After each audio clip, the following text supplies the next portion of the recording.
নমস্কার, বাংলা সাহিত্য চর্চার গ্রুপে তোমাদের সকলকে স্বাগত জানাই। আজকের আমাদের আলোচনার বিষয় নাট্যকার বিজন ভট্টাচার্য। বিজন ভট্টাচার্য সম্পর্কে যে কথাটুকু আগেই আমাদের একটু বলে নিতে হয় যে নাটককার এবং নাট্যকার এই দুটো শব্দের মধ্যে একটা পার্থক্য আছে।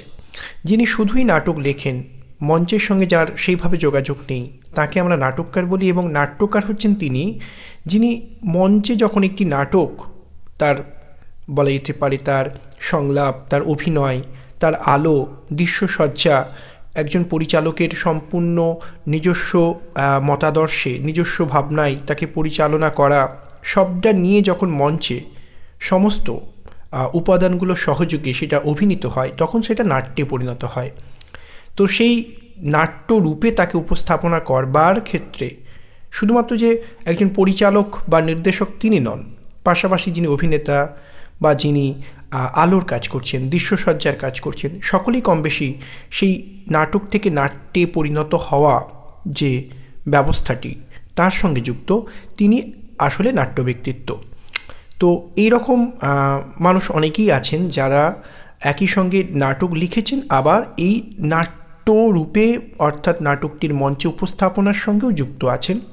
বিজন ভট্টাচার্য হচ্ছেন সেই দ্বিতীয় ধারার মানুষ, অর্থাৎ তিনি নাটকও লিখেছেন, নাট্য প্রযোজনা, নাট্য নির্দেশনা, অভিনয় সবের সঙ্গেই তাঁর একটা বলা যেতে পারে আত্মার যোগ। কারণ আমরা যদি প্রথম দিকে মধুসূদন, দীনবন্ধুর কথা বলি, তাঁদের কিন্তু প্রাথমিক পরিচয় তারা নাটককার। মঞ্চের সঙ্গে তাদের যোগাযোগটা যতই থাকুক না কেন, সরাসরি নাটককার থেকে নাট্যকার হয়ে ওঠার সেই জায়গাটা তাদের ক্ষেত্রে প্রযোজ্য নয়। কিন্তু বিজন ভট্টাচার্য আপাদমস্তক একজন নাট্যকার, নাট্য ব্যক্তিত্ব।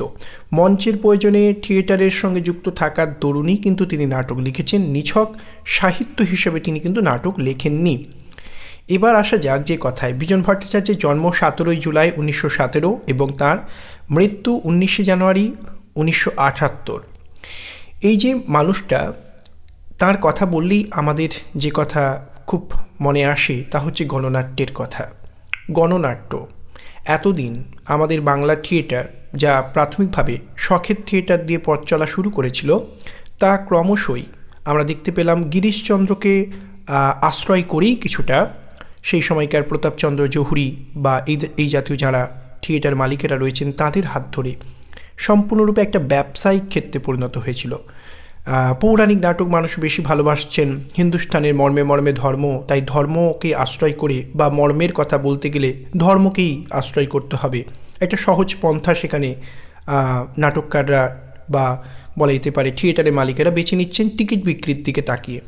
ফলে বাংলা থিয়েটার 1872 সালে ন্যাশনাল থিয়েটার প্রতিষ্ঠার মধ্য দিয়ে যে জাতীয় চেতনা নিয়ে নাটক করবার একটা চিন্তা চেতনা মানুষের মধ্যে তৈরি হয়েছিল, সকলের জন্য থিয়েটারকে উন্মুক্ত করে দেওয়ার ভাবনাটা কাজ করছিল, সেটা কিন্তু ক্রমশ একটা ব্যবসায়িক দিকে পরিণত হলো, যেখানে পৌরাণিক নাটক বা ইতিহাসকে নিয়ে লেখা নাটক বা প্রহসনের অভিনয়, এইগুলোর মধ্য দিয়ে সস্তা দর্শক মনোরঞ্জনের দিকে ব্যাপারটা ঝুঁকে গেল।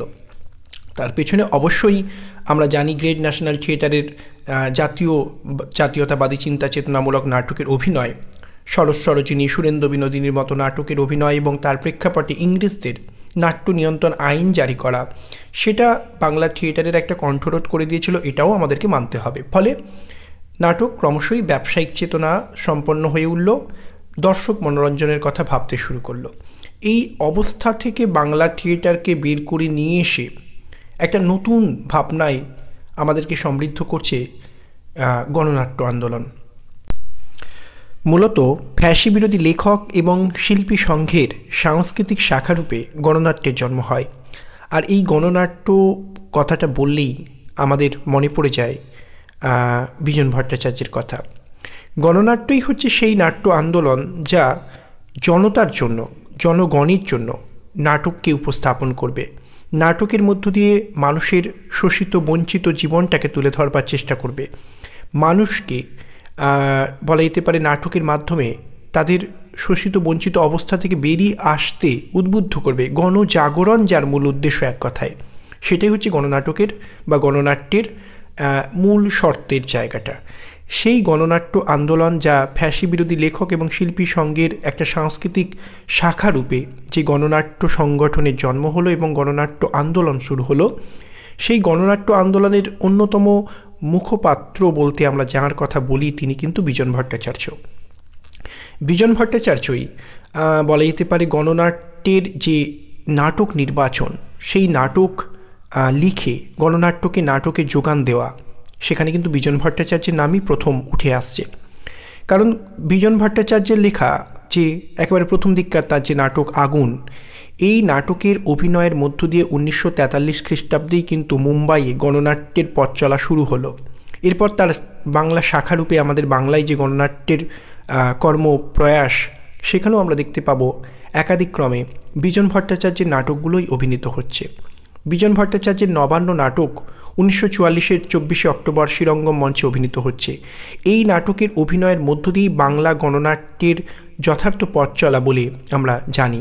ফলে এখান থেকে আমরা বুঝতে পারি যে গণনাট্য আন্দোলন যা বলা যেতে পারে একটা ব্যবসায়িক উদ্দেশ্য নিয়ে নাটক অভিনয় করবার যে গতানুগতিকতা, সেখান থেকে বেরিয়ে এসে থিয়েটারের যে একটা বিরাট দায়বদ্ধতা রয়েছে, থিয়েটারের যে একটা বিরাট মানুষের ওপর, মানুষের জীবনকে পরিবর্তন করার ক্ষেত্রে দুটো বিশ্বযুদ্ধের প্রেক্ষাপটে দাঁড়িয়ে মানুষের পাশে দাঁড়িয়ে নাটক করবার যে একটা ক্ষমতা রয়েছে, থিয়েটার যে নিছক দর্শক মনোরঞ্জনের বিষয় নয়, থিয়েটারের যে একটা বিরাট কল্যাণমুখী ভাবনা রয়েছে, সেই ভাবনাটা তুলে ধরতে পেরেছিল আমাদের গণনাট্য এবং সেই গণনাট্যকে নাটক লিখে সেই গণনাট্যের অন্যতম মুখপাত্র রূপে কাজ করে এই চেতনাটাকে, অর্থাৎ নাটকের যে একটা বিরাট ভূমিকা রয়েছে, সেই চেতনাটাকে আমাদের মনে, দর্শকদের মনে, সেই সময়ের আপামর জনতার মনে সঞ্চার করার ক্ষেত্রে মূল কারিগর বলতে আমরা যার কথা বলবো তিনি কিন্তু বিজন ভট্টাচার্য। যে কথা বললাম যে তার নবান্ন নাটকের অভিনয়ের মধ্য দিয়ে 1944-এ গণনাট্য আন্দোলনের যথার্থ পথ চলা শুরু। শুধু তাই নয়, বিজন ভট্টাচার্য সম্পর্কে আরও যে কথা একটু বলতে হয় যে বিজন ভট্টাচার্যই সেই নাট্য ব্যক্তিত্ব যিনি একাধিক্রমে কখনো শম্ভু মিত্রকে, কখনো বা আমাদের উৎপল দত্তকে তিনি এই গণনাট্যে আহ্বান জানিয়েছিলেন। তাঁর ডাকে সাড়া দিয়ে এই শম্ভু মিত্র, পরে উৎপল দত্ত গণনাট্যে যোগ দিয়েছিলেন। তাঁরা বেরিয়ে গিয়েছিলেন, বিজন ভট্টাচার্য নিজেও গণনাট্য থেকে বেরিয়ে গিয়েছিলেন। কিন্তু গণনাট্যের যে সৎ মহৎ উদ্দেশ্য, যে মানুষের জন্য নাটক পরিচালনা করা, নাটক প্রযোজনা করা, নাটক নির্দেশনা করা, মানুষের জন্য মানুষের কাজে লাগবে এমন নাটক লেখা, এই বৃহত্তর কল্যাণমুখী যে সৎ চেষ্টা, সেই চেষ্টাটা মানুষের মধ্যে মনে, শম্ভু মিত্রের মনে, উৎপল দত্তের মনে, তারা তাদের মতো করে গ্রুপ থিয়েটার আন্দোলন পরবর্তীকালে পরিচালনা করেছেন। শম্ভু মিত্র বহুরূপী তৈরি করেছেন, Utpal Dutta little theatre group বা পিপলস লিটল থিয়েটার গ্রুপ পরিচালনা করেছেন। নিজের মতো করে তিনি অঙ্গার, কল্লোল এই ধরনের নাটক লিখে তিনি বারবার তদানীন্তন সরকার তার জনকল্যাণের বিরোধিতা করামূলক যে কার্যক্রম, তার বিরুদ্ধে তিনি কথা বলেছেন। তার মানুষের অধিকার রক্ষার পক্ষে তার যে লড়াই, এই সবটার শিক্ষা তিনি কিন্তু পেয়েছিলেন উৎপল দত্তরা বা শম্ভু মিত্ররা পেয়েছিলেন কিন্তু আমাদের গণনাট্য থেকেই। তাই জন্যই না শম্ভু মিত্র পরবর্তীকালে লিখতে পারেন চাঁদ বণিকের পালার মতো নাটক। কিন্তু তার সেই সংযোগটা তাদের কখনোই হতো না, গণনাট্যের সঙ্গে তাদের যোগটাই আসতো না যদি না বিজন ভট্টাচার্য আসতেন। বিজন ভট্টাচার্যের আহ্বানেই তারা গণনাট্যে যোগ দিয়েছিলেন। ফলে বিজন ভট্টাচার্য বাংলা গণনাট্য আন্দোলনের পথিকৃৎ এবং বাংলা গ্রুপ থিয়েটার আন্দোলনকে দর্শক মনোরঞ্জনের বাইরে একটা গণচেতনামুখী কার্যক্রম বা কল্যাণমুখী চিন্তা চেতনা নিয়ে নাটক পরিচালনার যে ধারাটা, সেই ধারাটাকে, সেই রসদটাকে গ্রুপ থিয়েটারের মধ্যে সঞ্চার করে দেবার মূল কারিগরটাই ছিলেন কিন্তু বিজন ভট্টাচার্য। ফলে এই জায়গা থেকেও আমাদেরকে বিজন ভট্টাচার্যের একটা গুরুত্বের কথা মাথায় রাখতে হবে। বিশেষত 1944-এ যে নবান্ন নাটকের কথা বললাম, সেই নাটকের পরিচালনায় ছিলেন স্বয়ং বিজন ভট্টাচার্য এবং শম্ভু মিত্র। শুধু তাই নয়, যৌথভাবে শম্ভু মিত্রের সঙ্গে বলা যেতে পারে নির্দেশনা করার পাশাপাশি আমরা দেখতে পাবো প্রসাদ চরিত্রে যখন অভিনয় করছেন শম্ভু মিত্র, তখন প্রধান সমাদদারের চরিত্রে, এই যাকে একেবারে কেন্দ্রীয় চরিত্র বলা যেতে পারে নবান্ন নাটকের, সেই চরিত্রে অভিনয় করছেন আমাদের বিজন ভট্টাচার্য। যদিও আমরা জানি পরবর্তীকালে 1948 সালে কমিউনিস্ট পার্টির নিষিদ্ধ হওয়া, গণনাট্যে ভাঙন ধরা, মতাদর্শগত দ্বন্দ্ব তৈরি হওয়া, এর প্রেক্ষাপটে ক্রমশ একে একে অনেক মানুষই গণনাট্য থেকে বেরিয়ে গণনাট্যের আদর্শকে মাথায় রেখে গ্রুপ থিয়েটার খুলেছিলেন। বিজন ভট্টাচার্যও পরবর্তীকালে কিছুদিন ফিল্মের সঙ্গে যুক্ত থাকার পর তিনি আবারও নতুন করে একটি দল তৈরি করেছিলেন 1950-এ, যার নাম ক্যালকাটা থিয়েটার। পরবর্তীকালে 1970-এ তিনি কবচকুণ্ডল নামে একটি নাট্যদলও তৈরি করেছিলেন। কিন্তু নাটক লেখা, নাটক নির্বাচন ও অভিনয়ের ক্ষেত্রে গণনাট্যের যে আদর্শ বিজন ভট্টাচার্য সারা জীবন সেই আদর্শটাকেই বহন করেছেন। তার নাটকে তাই বারবার ঘুরে ফিরে এসেছে শ্রমজীবী মেহনতি মানুষ, জোরদার মহাজন থেকে শুরু করে বলা যেতে পারে ধনতান্ত্রিক সভ্যতার কারাগারে কেমন করে সাধারণ মেহনতি মানুষেরা বারবার শোষিত হচ্ছে, বঞ্চিত হচ্ছে, সেই চিত্রটাকে তিনি বারবার তার পূর্ণাঙ্গ নাটক, কখনো বা তার একাঙ্ক নাটকের মধ্যে দিয়ে তিনি দেখিয়েছেন। তিনি বারবার গণজাগরণের হাতিয়ার রূপে নাটককে ব্যবহার করতে চেয়েছেন। প্রথমেই তার উল্লেখ করতে হয় তার কিছু নাটকের কথা। বিজন ভট্টাচার্য রচিত উল্লেখযোগ্য যে নাটকগুলো আমরা জানি তার মধ্যে রয়েছে জবানবন্দি, নবান্ন, জীবনকন্যা, মরাচাঁদ, গোত্রান্তর, ছায়াপথ, দেবী গর্জন, ধর্মগোলা, কৃষ্ণপক্ষ, গর্ভবতী জননী, আজ বসন্ত, লাশ ঘুইরা যাক, চলো সাগরে, হাঁসকালির হাঁস, এগুলি। এর মধ্যে বেশ কিছু একাঙ্ক নাটকও রয়েছে। বিশেষত বিজন ভট্টাচার্য বাংলা একাঙ্ক নাটকের ধারাকেও সমৃদ্ধ করেছেন। তার উল্লেখযোগ্য কিছু একাঙ্ক নাটকের মধ্যে আমাদের মনে পড়ে যায় তার কলঙ্ক নাটকের কথা, কিংবা মনে পড়ে যায় তার হাঁসখালির হাঁস, কিংবা তার চুল্লির মতো নাটকের কথা। হাঁসখালির হাঁসের মতো নাটকে আমরা দেখতে পাবো হাঁসখালির হাঁস স্বরূপ সেই হাঁসখালি অঞ্চলের যে মানুষ, যারা একদিন যারা কৃষিকাজের সঙ্গে যুক্ত ছিল স্থানীয় স্তরে, তারা কেমন করে পরবর্তীকালে তারা বলা যেতে পারে একটা উন্নততর জীবন ভাবনার প্রয়োজনে, উন্নততর জীবনের তাগিদে তারা সেখান থেকে বেরিয়ে এলো। কিন্তু তারা তাদের পৈতৃক যে বলা যেতে পারে কর্মক্ষেত্র, সেখান থেকে উৎখাত হয়ে তারা কিন্তু আবার গিয়ে শ্রমিক রূপে মালিক পক্ষের দ্বারা শোষিত হচ্ছে। এক সময় তারা জোরদার মহাজনদের দ্বারা, আবার এক সময় তারা গিয়ে পড়ল শ্রমিক হিসেবে মালিক পক্ষের শোষণের শিকার হয়ে। এই যে হাঁসকালির হাঁস যারা, তারা তাদের স্বভূমি থেকে উৎখাত হয়ে কেমন করে বারবার একটা শোষণের জাঁতাকল থেকে আর একটা শোষণের জাঁতাকলে গিয়ে পড়ে। মানুষ ভাবে যে তারা ধনতান্ত্রিক সভ্যতার মানে বলা যেতে পারে যে সামন্ততান্ত্রিক সমাজ ব্যবস্থায় জোরদার মহাজনের থেকে অত্যাচার থেকে বাঁচতে তারা হয়তো তাদের পৈতৃক বাসভূমি থেকে বেরিয়ে এসে একটু শহরমুখী হলে তারা হয়তো ভালো জীবনটা পাবে। কিন্তু সেখানে গিয়েও তারা আর একটা শোষণের জাঁতাকলে পড়ে যায়। সেটা হলো আধুনিক ধনতান্ত্রিক পুঁজিবাদী সভ্যতার যে আগ্রাসন, সেখানে তারা মালিক পক্ষের দ্বারা শোষিত হয়, বঞ্চিত হয়। অর্থাৎ খেটে খাওয়া মানুষের জীবনের কোনো পরিবর্তন হয় না। সময় বদলায়, শোষক বদলায়, কিন্তু শোষণের কোনো বদল হয় না। হাঁসকালির হাঁসের মতো ছোট্ট পরিসরের একাঙ্ক নাটকে বিজন ভট্টাচার্য দেখিয়েছেন হাঁসকালির হাঁসেরা কেমন করে স্বভূমি থেকে উৎখাত হয়েও তারা কিন্তু রেহাই পায় না। তারা গিয়ে পড়ে মালিকের শোষণের জাঁতাকলে। এক শোষণ ছেড়ে তারা আর একটা শোষণের জাঁতাকলে আটকে পড়ে। আবার চুল্লি তার আরেকটি খুব জনপ্রিয় একাঙ্ক নাটক। এই নাটকটার সবথেকে বড় বিশেষত্ব হলো এর ফর্মের জায়গাটা।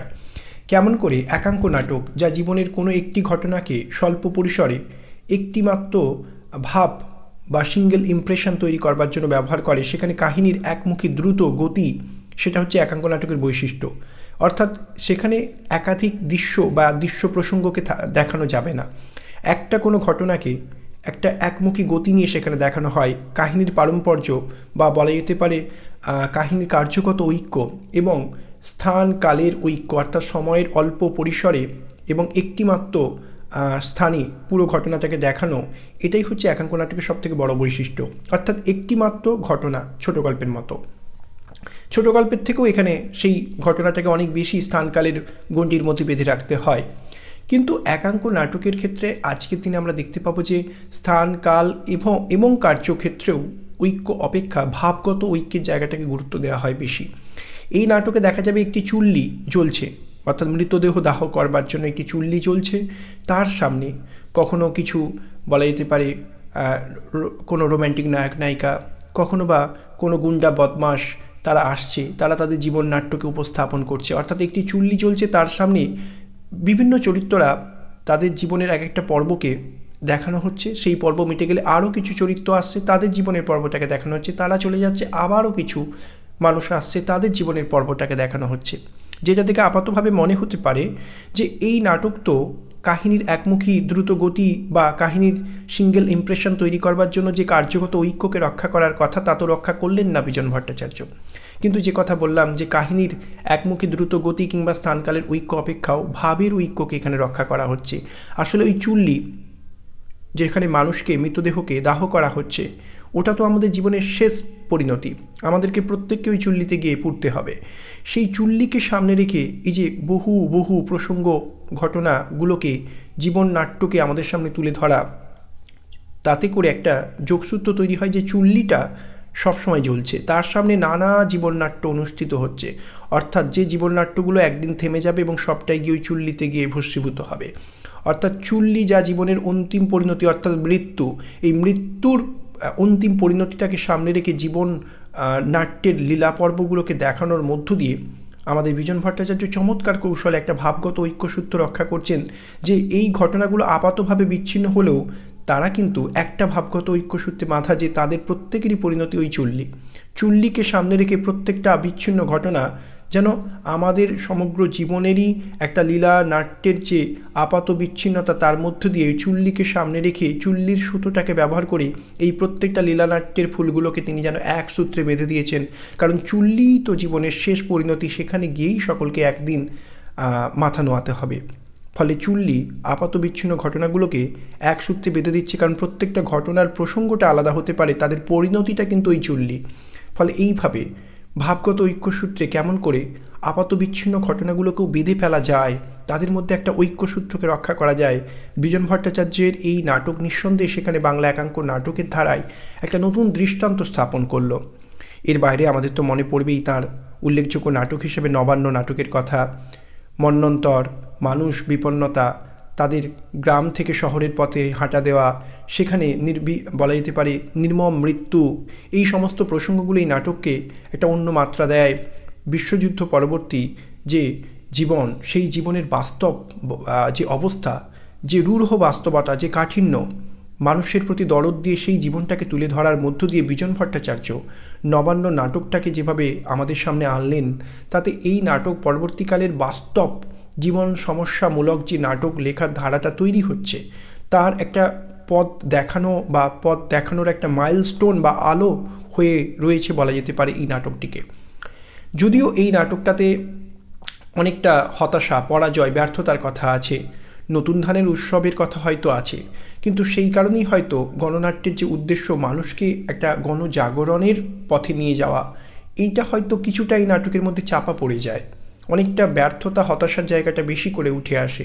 সেই জন্য অনেক সমালোচক এই নাটকটাকে গণনাট্যের উপযোগী নাটক কিনা এই নিয়ে একটা প্রশ্নচিহ্ন তৈরি করে দেন।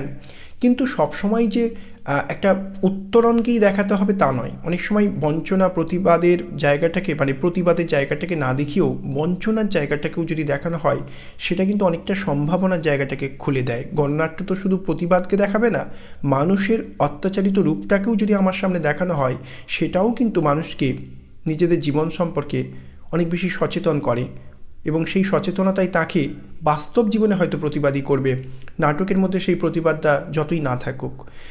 তো যাই হোক, এছাড়া আমাদের খুব মনে পড়বে তার আরেকটি বিখ্যাত নাটক দেবী গর্জনের কথা, যে নাটকটার প্রযোজনা করেছিল বিজন ভট্টাচার্যের ক্যালকাটা থিয়েটার।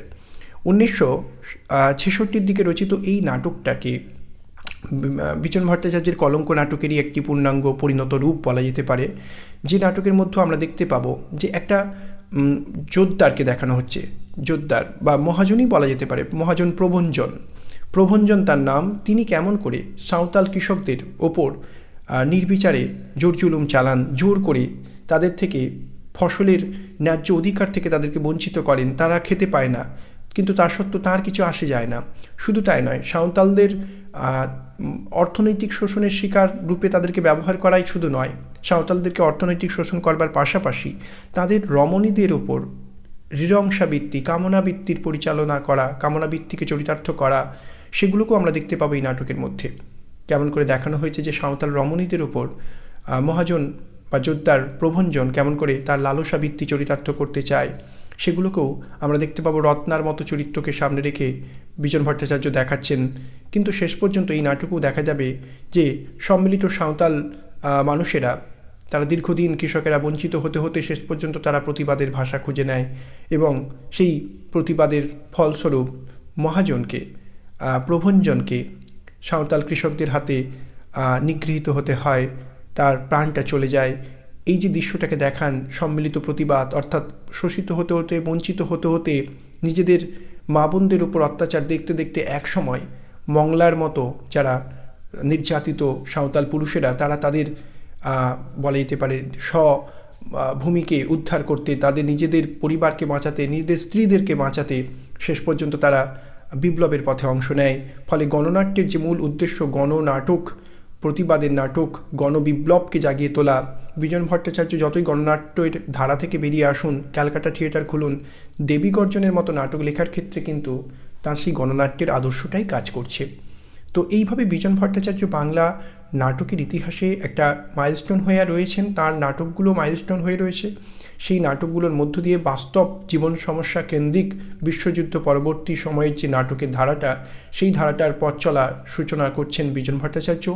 তার নাটক দিয়েই আমরা দেখতে পাবো পরবর্তীকালেও যখন যে গ্রুপ থিয়েটার আন্দোলন বা নবনাট্যের ধারা তৈরি হলো, যার প্রথম পদক্ষেপ আমাদের শম্ভু মিত্রের বলা যেতে পারে, তার যে বহুরূপীর দল, যা প্রথম দিকে অশোক মজুমদার ও সম্প্রদায় নামে পরিচিত ছিল, 1948-এর দিকে তৈরি হচ্ছে, তাকে দিয়েই আমরা মনে করি যে নবনাট্যের যথার্থ পথ চলা। অন্তত শোভা সেনের মতো নাট্য ব্যক্তিত্বেরা তাই বলছেন যে বহুরূপী হচ্ছে নবনাট্যের যথার্থ পথ প্রদর্শক। তো সেই বহুরূপীও কিন্তু তার প্রথম অভিনয়ের ক্ষেত্র যদি আমরা দেখি, সেখানেও দেখতে পাবো তাদের অভিনীত প্রথম নাটকটা কিন্তু ছিল নবান্ন নাটক। অর্থাৎ বিজন ভট্টাচার্যের নাটক শুধু গণনাট্যের মধ্যে সীমাবদ্ধ নয়, তার নবান্ন নাটক দিয়ে অভিনয় শুরু করছে বহুরূপী দল, যে বহুরূপী দলের হাত ধরেই নবনাট্য বা গ্রুপ থিয়েটার আন্দোলনের সূচনা। তাদের পথ চলাটাও হচ্ছে বিজন ভট্টাচার্যের নবান্ন নাটক দিয়ে। ফলে নবান্ন নাটক বাংলা থিয়েটার ও বাংলা নাটকের ইতিহাসে একটা মাইলস্টোন। নতুন ধারার থিয়েটার, মানুষের জন্য থিয়েটার, তথাকথিত পেশাদার থিয়েটারের দর্শক মনোরঞ্জনের রমরমা বাজার থেকে সরে এসে একটা কল্যাণমুখী চিন্তা নিয়ে নাটক প্রযোজনার যে ধারাটা তৈরি হচ্ছে পরবর্তীকালে, বিজন ভট্টাচার্যই তার বলা যেতে পারে শ্রেষ্ঠ পথপ্রদর্শক। নিজে পরিচালনা করে, নিজে অভিনয় করে এবং পাশাপাশি নিজে সেই অভিনয়ের উপযোগী নাটক লিখে তিনি নিঃসন্দেহে নাট্য ব্যক্তিত্বরূপে তার সেদিনের যোগ্য একটা ভূমিকা তার পালন করেছিলেন এবং বাংলা নাটক ও নাট্যমঞ্চের ইতিহাসকে একটা নতুন খাতে প্রবাহিত করে দিয়েছিলেন। তো এই সমস্ত দিক থেকেই বিজন ভট্টাচার্য বাংলা নাটক এবং নাট্যশালার ইতিহাসে চিরকাল শ্রদ্ধার আসনে থাকবেন বলেই আমরা মনে করি। তো আজকের বিজন ভট্টাচার্যকে নিয়ে আমাদের আলোচনা এখানেই সমাপ্ত। আমরা বিজন ভট্টাচার্যকে নিয়ে একটি আলোচনা আগেও করেছিলাম, কিন্তু সেখানে আমরা মূলতই তার নাট্যমঞ্চের যোগটাকে দেখাতে চেষ্টা করেছি। কিন্তু নাট্যমঞ্চকে বাদ দিলে শুধুমাত্র নাটককার রূপে বা নাটক রচয়িতা হিসেবে বিজন ভট্টাচার্যকে দেখানো যায় না। তাই আজকে আমরা বাকিটা করলাম, অর্থাৎ নাটক এবং নাট্যকার এই দুই ক্ষেত্রকে মিলিয়ে দেখবার চেষ্টা করলাম। সকলকে ধন্যবাদ।